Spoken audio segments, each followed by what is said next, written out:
mradi tumewapa mwaka 2023 na walipaswa wawe wamemaliza mwezi wa 4, huu mwezi unaofuata wawe wamemaliza. Hata mtu asiyekuwa fundi au mhandisi kwa macho yake anaona kwamba hii kazi kwa muda huo haiwezi kuwa tayari imekamilika. Ndio kwanza wako 23%.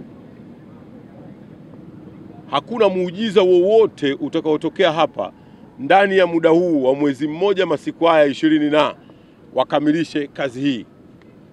Ukweli ni kwamba wanadhani wanatuchezea sisi. Wanalalamika kwamba hii ni kazi inayofanyika katikati ya mji. Nimewauliza kule, hamkujua wakati mnaomba kwamba hii kazi inafanyika katikati ya mji?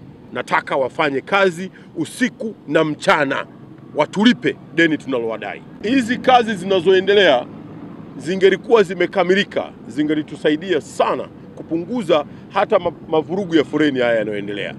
Lakini tumechimba kila mahala kwa matarajio ya kutengeneza kilicho bora kwa ajili ya taifa letu. Hawa hawatudai senti 10 nyekundu sisi tunawadai hawa. Wamerelax. Ukipita humu Jumamosi, ukipita humu Jumapili, ukipita humu Jumatatu saa 12 jioni, humkuti mfanyakazi hata mmoja. Hawana mashine za kutosha. Hawana mashine za kutosha, hawana wafanyakazi wa kutosha. Mimi sina muda wa kulalamika.